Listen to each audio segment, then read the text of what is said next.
have managed to avoid Bourbon Street this whole trip because I've been on Bourbon Street before and it stinks, it smells, it's gross, it's crazy, and I have zero desire to be on Bourbon Street. But there is a vampire speakeasy haunted bar that I want to go to, and so it's at the end of Bourbon Street, so that's where we're going. We just hit Bourbon Street. This is why I wanted to avoid it. Look at how crazy this is.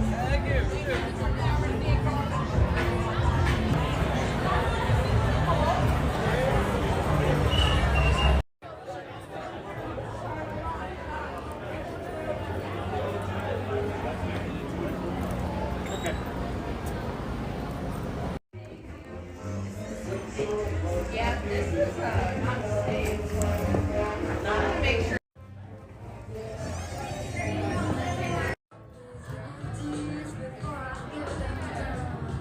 This is cool.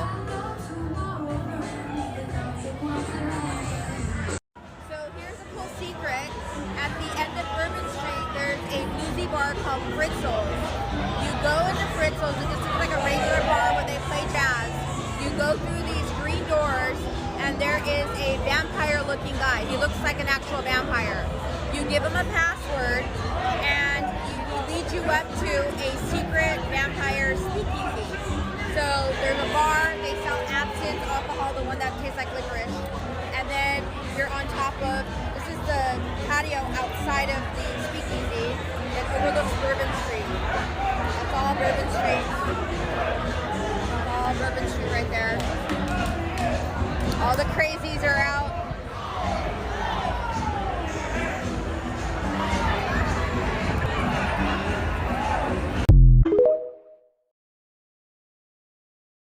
You got the Carter brothers downtown, supposedly that's still alive, doing their thing, abducted people, kidnapping women, making people join these cults and do all these sex rituals to get down with all these cults and shit, you heard me? Have you seen the videos on here talking about real vampires in New Orleans?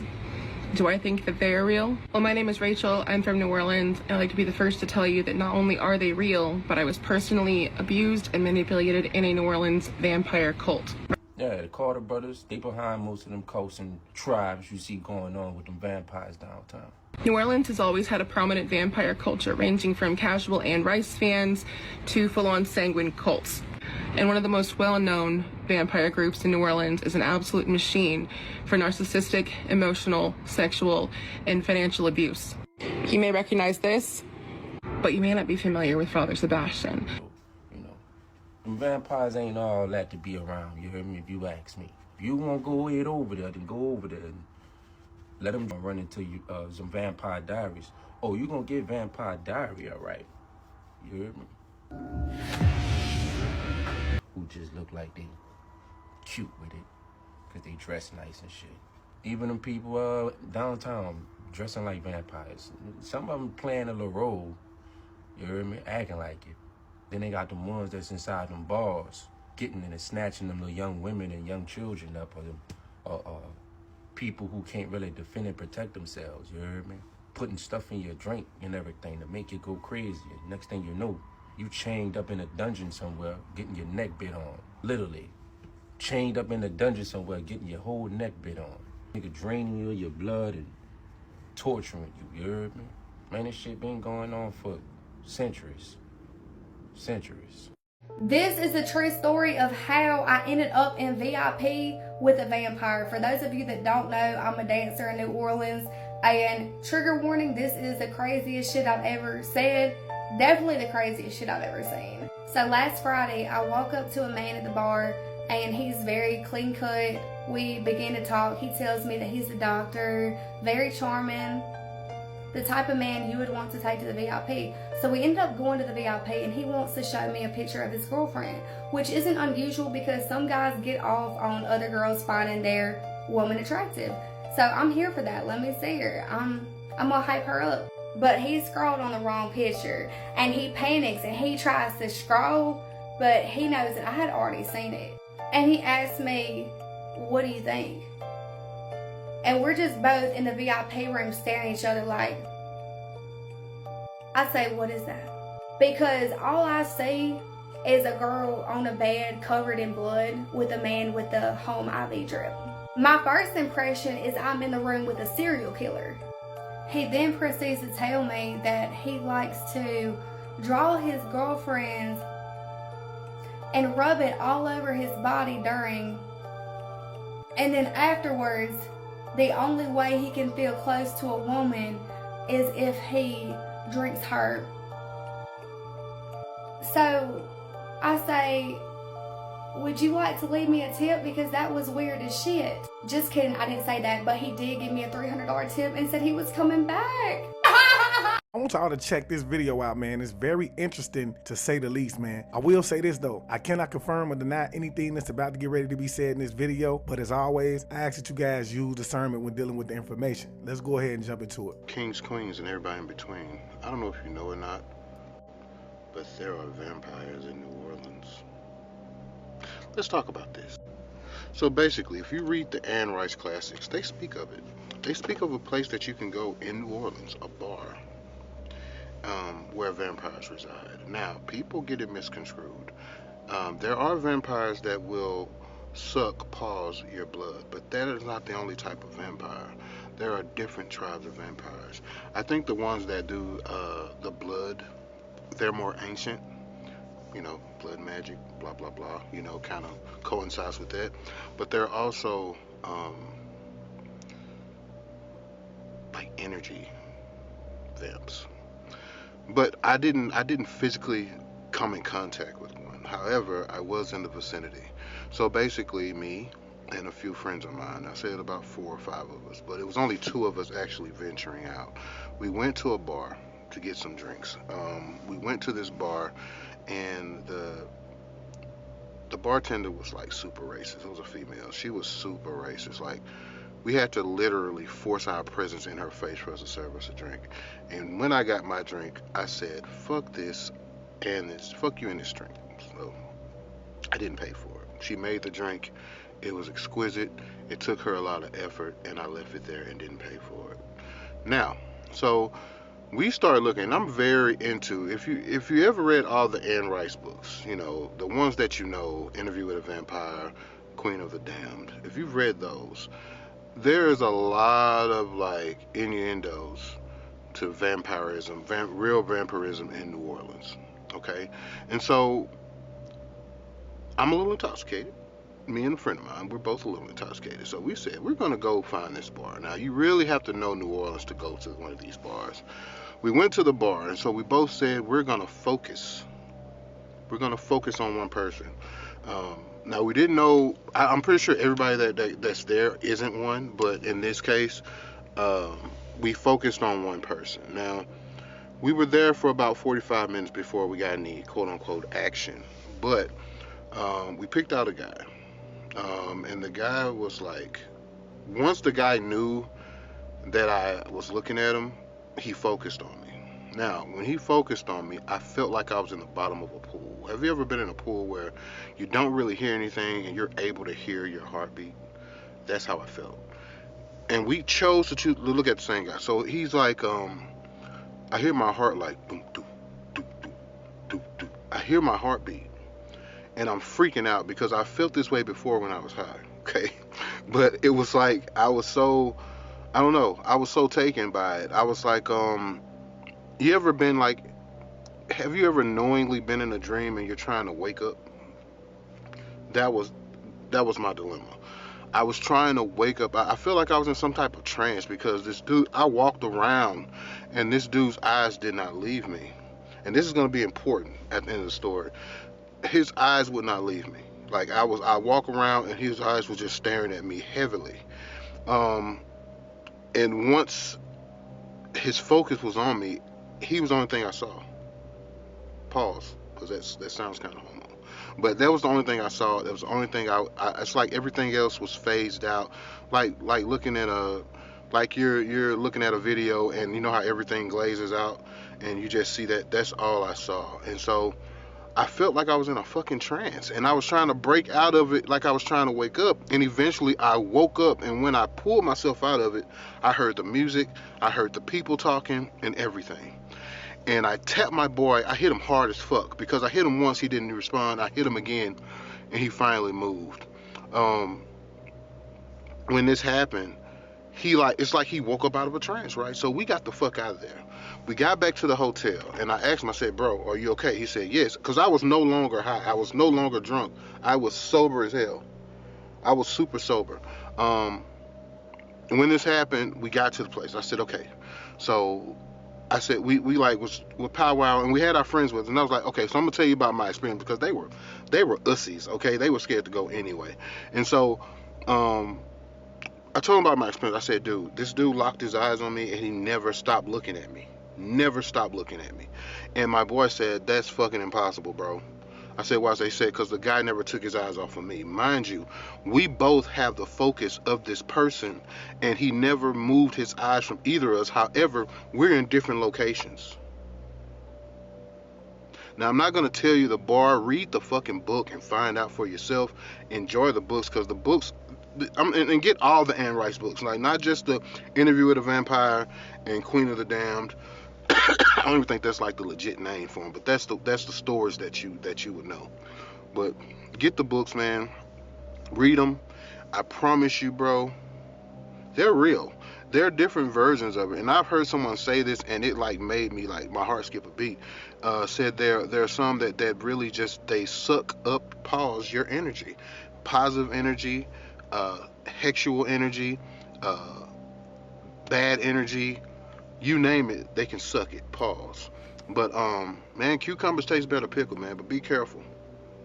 Stay dangerous. I will say this, man. I've said it once and I'll say it again, man. There is a such thing as energy vampires. There are specific people out here that specifically feed off of your energy, and they can feel it. They can see it when you come around, and they know what time it is, man. See, the fact of the matter is that it's so many people out here naive to these things. They think these are only fairy tales, things that are only being written in books and things like that. When in all actuality, these things really are happening. You have to understand and understand that you are not the only species on this plane of planet, and other people do exist, man. Y'all do me a favor, man. Leave me a comment in the comment section below, man. If you've ever heard of something like this, or if you've ever experienced something like this yourself going to New Orleans, all right? And with that being said, man, y'all make sure y'all get over to YouTube and follow me on YouTube at I Am Awakened. Also, do not forget to follow me on Instagram at I Am Awakened_Starseed. And I just want to leave you guys as I came. I want you guys to always be aware, because to be aware is to be alive. And as always, peace, family. Peace meaning positive energy. Always creates elevation. Ashe.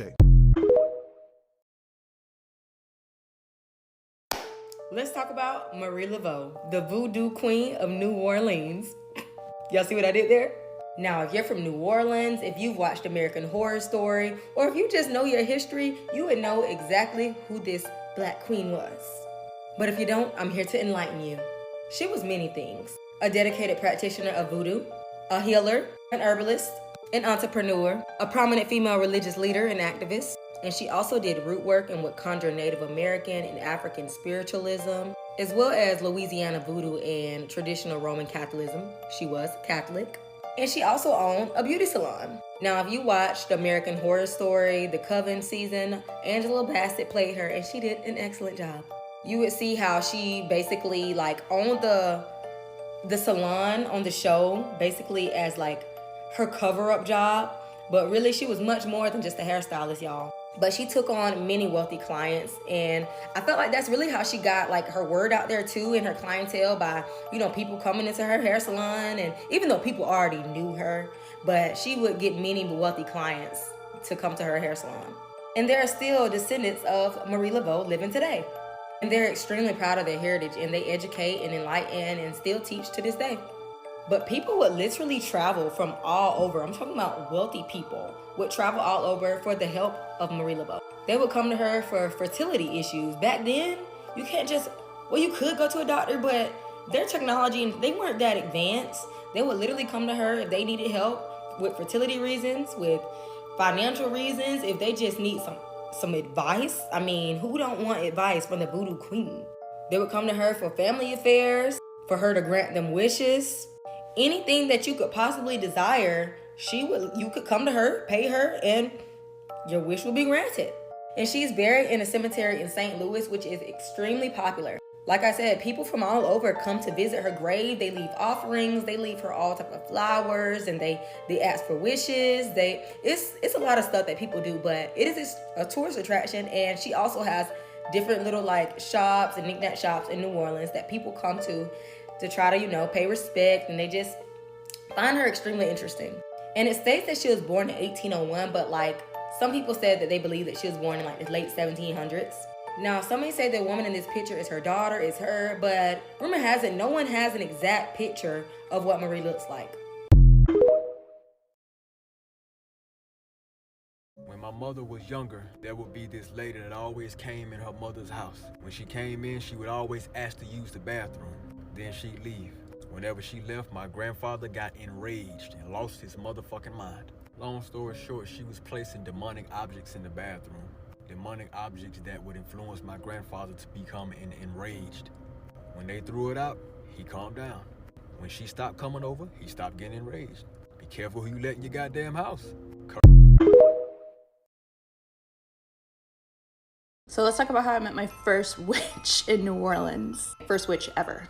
So for some of you that may or may not know, I'm originally from New Orleans. I grew up there until I was 12, and then I eventually moved back when I needed to attend university. But growing up in New Orleans, I loved it. I just loved how there was something very unique and special and spiritual about the city. Also, there was something very mysterious and very heavy at the same time. But I remember growing up and hearing so many cool stories, especially ghost stories and legends. My favorite was always like the Rougarou and the Lady in White of Mona Lisa Drive. But I was on the phone with my mom, and she was sharing like the fact that she was finding these old dance school photos of myself and my sisters. She was like, oh, I found this one of you and your friend. I don't know if you remember this girl, but you guys got into so much trouble. And it clicked. I was like, yeah, that was a tap dance I took at the Martha Meyer School of Dance, which was right next to Randazzo's Bakery. And if you know Randazzo's, then you heard me. But I was like, oh my God, it's crazy that you found these pictures, especially that picture of her, because I remember always talking to this girl in class because she had the most crazy stories about her house and her family. This girl grew up in some old house in New Orleans with her and her family. What was so intriguing about her mom and her dad is that she claimed that they were witches. And I didn't believe it. I was like, no way.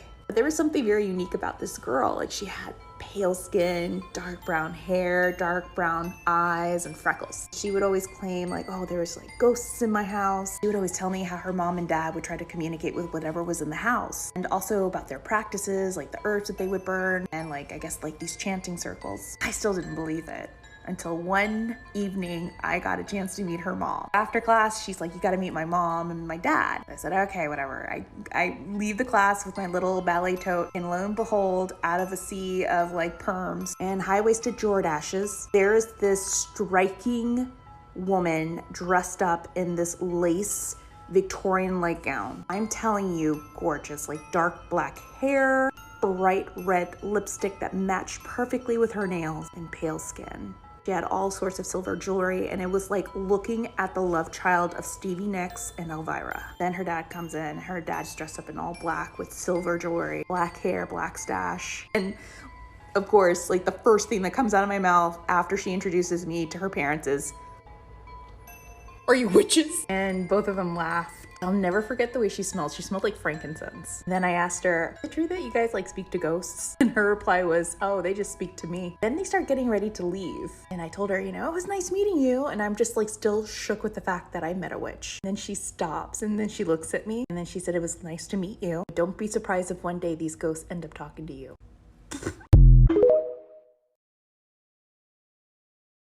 So what would y'all think is crazier? The fact that you found out that your coworker had been doing voodoo on you, or the fact that you found out from your boss? Scary story time. So this girl, let's call her Mary. Mary just graduated college. She is so excited because she just got a job offer, which is really good. It's her first big girl job, and she's so excited about it. Within the first week of the job, she absolutely loves it. She loves her bosses. She loves her coworkers. And the feeling is vice versa. Like, her bosses love her, her coworkers like clicked instantly. Except for one coworker who seemed kind of standoffish. Now, let me add that Mary is really, really pretty. Like one of those girls that's like God's favorite. Perfect features, perfect body. Anyway, she didn't really mind that one coworker that was like standoffish because she doesn't judge. She's thinking that that coworker is probably just not a people person. And we all know somebody that's an introvert. Anyway, so about a month into the job, that same coworker who seems standoffish is kind of getting a little more on the nicer side. But mind you, that coworker is twice her age. She noticed that the coworker would always try to nitpick everything that she does. Like, even if she does a good job on a project, like, she'll find something small that she could have did better. Even though nobody else around, like, had a problem with it, even her bosses. It's just, like, little things like that that she would do all the time. But still cover it up with, like, oh, but girl, I love you. Like, you're so pretty, you're so nice. And so everything was going well until, like, as the months go by, that coworker just started to get meaner and meaner and meaner. And it got to a point where you could feel the tension when she walks into a room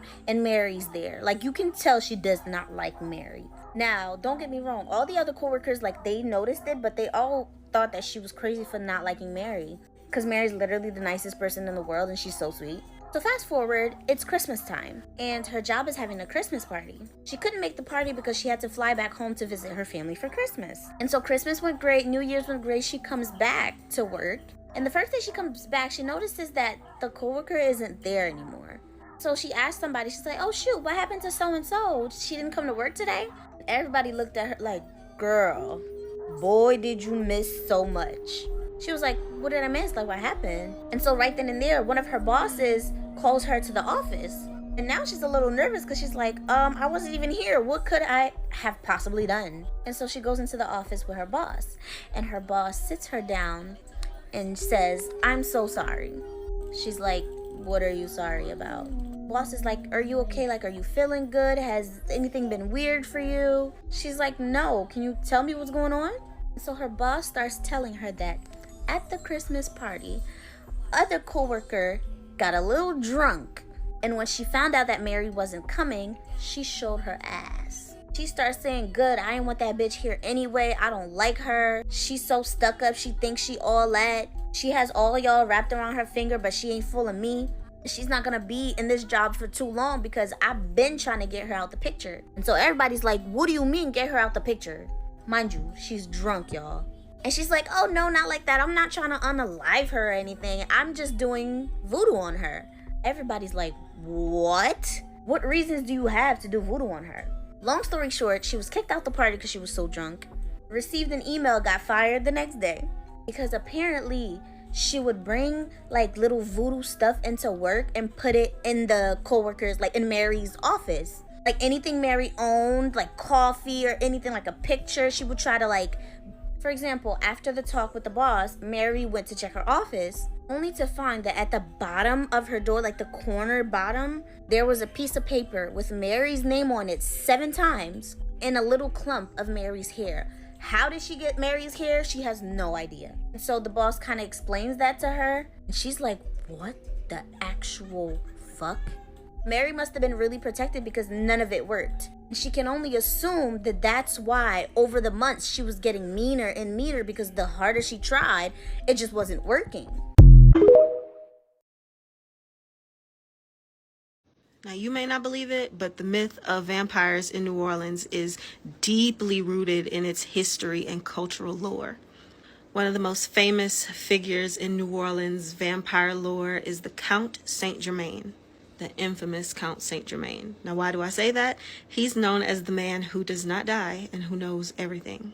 People have been seeing this man roaming the French Quarter since the 18th century. New Orleans has long been associated with tales of the undead, and the myth of vampires continues to captivate locals and visitors alike. Now, this could be just adding to the aura and mystery of intrigue around New Orleans, but me personally, I choose to believe it.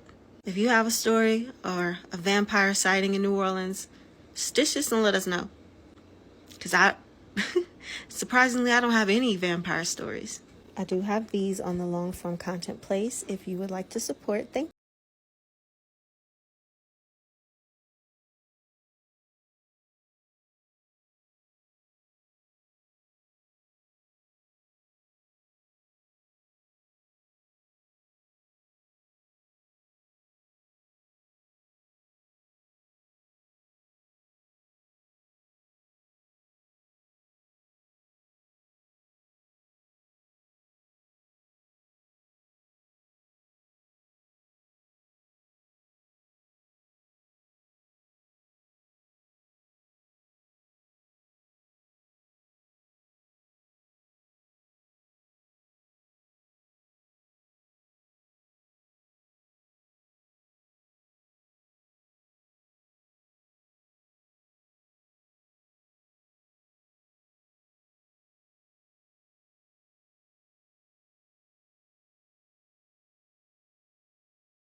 lot?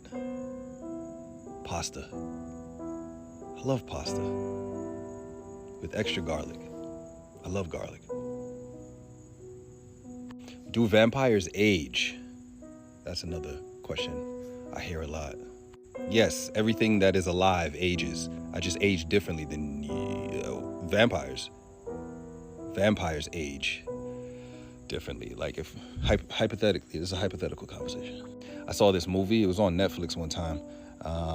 Conda, I believe it was called. They were eating entire hearts, and the process of eating an entire heart would make them grow younger. That was pretty realistic to me, for whatever reason. That is a real thing in my head.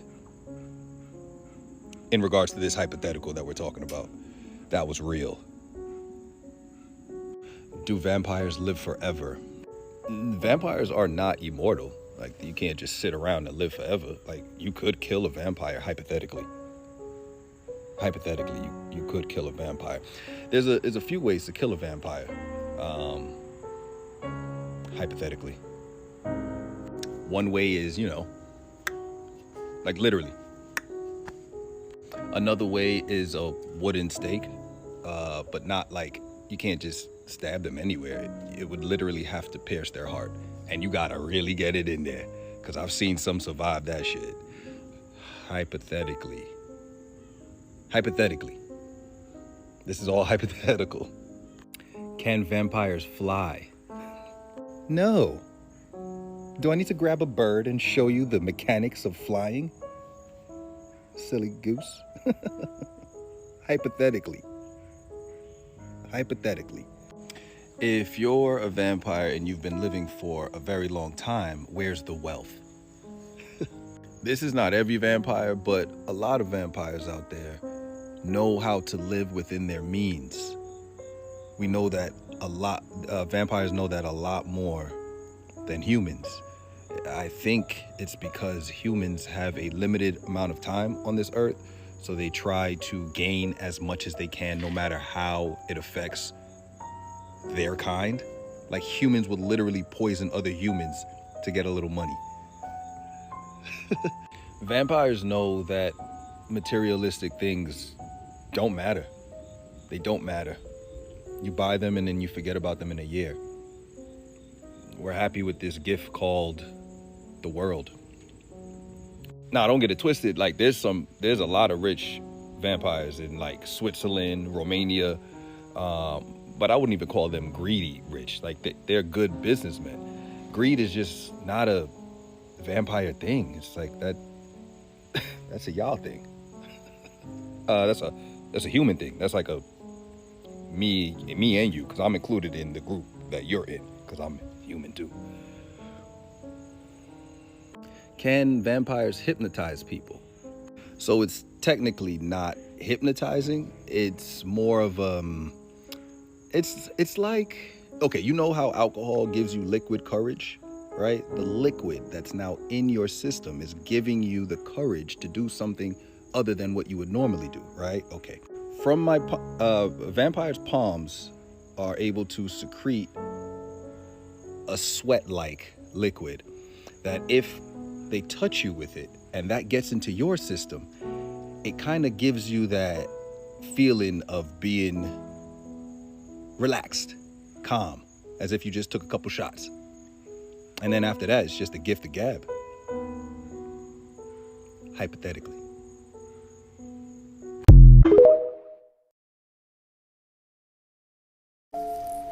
We are the first species. Pay attention, people. Pay attention. To be aware of evolution, to be aware that we are affecting our own evolution by everything that we do. The babies we eat, the food we eat, the wars we fight. We are The Dungeon, a dark and eerie bar with a reputation for more than just strong drinks. Some say it's been a secret hangout for modern-day vampires, while others believe something much older lurks within its walls. The bar's entrance is tucked away down a narrow alley, almost like it doesn't want to be found. Inside, the Gothic decor, iron bars, and dim lighting only add to the mystery. Over the years, patrons have reported feeling watched, catching glimpses of shadowy figures, and even leaving with unexplained bite marks. Could the dungeon be a modern gathering place for creatures of the night, or is it just another eerie legend in New Orleans? Tell us what you think in the comments.